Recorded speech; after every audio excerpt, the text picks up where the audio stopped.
नमस्कार दोस्तों।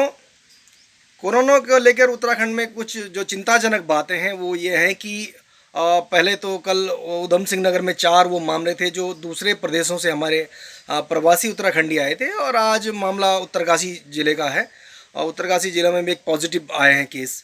तो ये चिंता वाली बात इसलिए थी कि अभी करीबन पौने 2 लाख रजिस्ट्रेशन हुए हैं जिन लोगों को उत्तराखंड आना है। जो हमारे लोग हैं, दिल्ली से आना है, पंजाब से, चंडीगढ़ से आना है, हरियाणा से आना है, मुंबई से आना है, और लगभग हर स्टेट में हमारे लोग हैं, उनको वापस आना है। अब चिंता वाली बात यह है कि जो हम अपने लोगों को लाने की बात कर रहे हैं, जो पहल सरकार की ओर से हो रही है, कुछ लोगों ने अपने खर्चे से आने का इंतज़ाम किया है, वो अब अगर इस तरह से घटनाएं सामने आएंगी कि लोग पॉजिटिव निकलने शुरू हो जाएंगे, तो यहाँ चिंता की बात इसलिए है कि जो उदाहरण इटली का है, इटली में भी जब कोरोना महानगरों में था और तो वहाँ से लोगों ने गाँवों की तरफ मूवमेंट किया, तो बता रहे हैं कि और किसी तरह की वहाँ भी इसी तरह की कोताही बरती गई और कोई फुल प्रूफ सिस्टम वहाँ नहीं था। तो जब फुल प्रूफ सिस्टम नहीं था तो लोग अपने गाँव की तरफ चले गए और वहाँ बढ़ता गया, और आज की तारीख में कोरोना के मामले में इटली का बहुत बुरा हाल है। अब हमारे प्रदेश में जिस प्रकार का अभी सरकार की ओर से भी, या जो स्वयं सेवी संस्थाएं हैं, जो गांव के प्रधान हैं, कोई वहाँ ऐसा फुल प्रूफ सिस्टम नहीं है कि हम अपने लोगों की चिंता वहाँ इस तरह से करें। जो गांव में क्वारंटाइन सेंटर बनाए गए हैं, वहाँ भी गांव के प्रधान के पास अधिकार, तो आपने सिर्फ इस बात को कहा है कि आपने ऐसा करना है, लेकिन उसके पास अगर बजट नहीं होगा तो वो कैसे लोगों को रोकेगा, कैसे उनके खाने का इंतजाम करेगा और क्या करेगा। और दूसरी ओर ये है कि अगर ये जो हमारे नेता लोग फ़ोन कर रहे हैं गांव के प्रधानों को, जो वहाँ संबंधित को फ़ोन कर रहे हैं कि भाई इस आदमी को गांव में जाने दो, इसको वहाँ आपको क्वारंटाइन करने की ज़रूरत नहीं है, ये पहले से ही दूसरे जब स्टेटों में रहा तो वहाँ बहुत दिनों से क्वारंटाइन रहा है, तो ये कोताही हो सकती है अब इस प्रदेश के लिए। और अगर ये इस तरह की कोताही बढ़ती गई तो जो अभी तक हमारा पहाड़ जो ग्रीन जोन में था, जो आज पहली घटना ये उत्तरकाशी को लेकर है, या जो कल उधम सिंह नगर में लोग आए, इससे पहले एक केस पौड़ी का भी था, ये अगर धीरे धीरे इस तरह से स्पीड पकड़ गया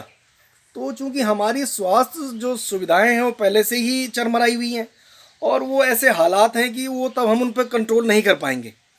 सरकार को चाहिए कि जो हमारे प्रवासी उत्तराखंडी जो आ रहे हैं, अब उनके साथ किसी भी तरह का इस तरह का कोई न तो दुर्व्यवहार होना चाहिए, और ना कोई इस तरह की भाईबंदी भी होनी चाहिए कि भाई आप बिना चेकिंग के, बिना स्क्रीनिंग किए हुए उनको अपने घर ला रहे हैं। अब जैसे बता रहे हैं कि बहुत सारे गांव में क्वारंटाइन सेंटर तो बने हैं, जो स्कूल हैं, जो पंचायत घर हैं, लेकिन वहाँ जब सरकार की ओर कोई सिस्टम नहीं है तो वो बता रहे हैं कि अधिकांश लोग घर भी जा रहे हैं अपने बीच बीच में। तो वो अगर इस तरह से घर जाते रहे, जो दूसरे प्रदेशों से लोग आए हैं, जहाँ की अब आशंका इस बात की है कि वो अब फैल सकता है कोरोना, और अगर इस तरह का हुआ तो ये इस प्रदेश के लिए अच्छा नहीं रहेगा। हमारी सरकार से यही वो अपेक्षा है कि सरकार इस समय अगर कहीं भी छोटी भी ढील अपनाएगी तो ये प्रदेश के लिए हानिकारक हो सकता है, और अपने प्रदेश के लोगों को बाहर से लाना हमारी नैतिक जिम्मेदारी लाना चाहिए। लेकिन अगर कोताही बढ़ती गई और जो जिस प्रकार से पॉजिटिव केसेस पहाड़ में आने शुरू हो गए, तो ये पहाड़ के लिए सुखद नहीं है। ये सबकी जिम्मेदारी बनती है कि जो गांव के प्रधान हैं, जो वहाँ जो प्रधान का चुनाव हारे भी हैं, जो जिला पंचायत वाले हैं, क्षेत्र पंचायत वाले हैं, जो विधायक हैं, इन सब लोगों को जिम्मेदारी पूर्वक काम करने की ज़रूरत है। और सरकार को अल्टीमेट ये जो गांव के प्रधान हैं, इन लोगों के पास एक छोटा मोटा फंड इनको ज़रूर देना पड़ेगा, अदरवाइज़ कोई आदमी जिम्मेदार से काम करेगा नहीं। और ये जो नए प्रवासी जो हमारे लोग आ रहे हैं, इनके साथ अगर इसी रेशो से,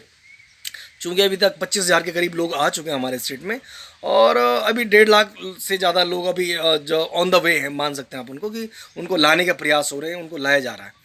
अगर इसी रेशो से ये बढ़ता गया तो ये स्थिति पहाड़ के लिए भी दुखद होगी, हमारे प्रदेश के लिए भी तब दुखद होगी जबकि हमारा प्रदेश अभी तक बहुत हद तक जो है इस कोरोना की जो महामारी की से जो है निजात पाने में कामयाब रहा है। तो आखिरकार ये सभी लोगों की जिम्मेदारी, और सभी लोगों से ही गुजारिश भी की जानी चाहिए कि भाई आप अब लोग संभलने का काम कीजिए, कोऑपरेट करना चाहिए। हमारे अपने लोग आ रहे हैं, हमारे अपने भाई आ रहे हैं, हमारी बहनें आ रही हैं, माताएं आ रही है, हमारे अपने रिलेटिव्स आ रहे हैं, लेकिन अगर हमने कुछ भी जो चीज़ न्याय संगत नहीं है उस तरह की कोई भी हरकत की, तो वो आप मान के चलिए गांव के गांव सारी जगह फैलने की बड़ा आशंका रहेगी। पूरे जो हमारा स्टेट है, जहां हम जिस इकोनॉमी के भरोसे हम बैठे हुए हैं कि भाई हमारा आज नहीं तो कल चलेगा, ये स्थिति थोड़ा सा भयावह हो सकती है। और सरकार को इसमें अब स्ट्रिक्टली वो जो क्वारंटाइन सेंटर्स हैं उनको लेकर, और जो बॉर्डर्स पे जो लोग बैठे हुए हैं, जो अपने पुलिस के लोग हैं, जो प्रशासन के लोग हैं, जो पास देने वाले लोग हैं, ये तमाम चीज़ों को थोड़ा सा मॉनिटर करने की आवश्यकता है। नमस्कार।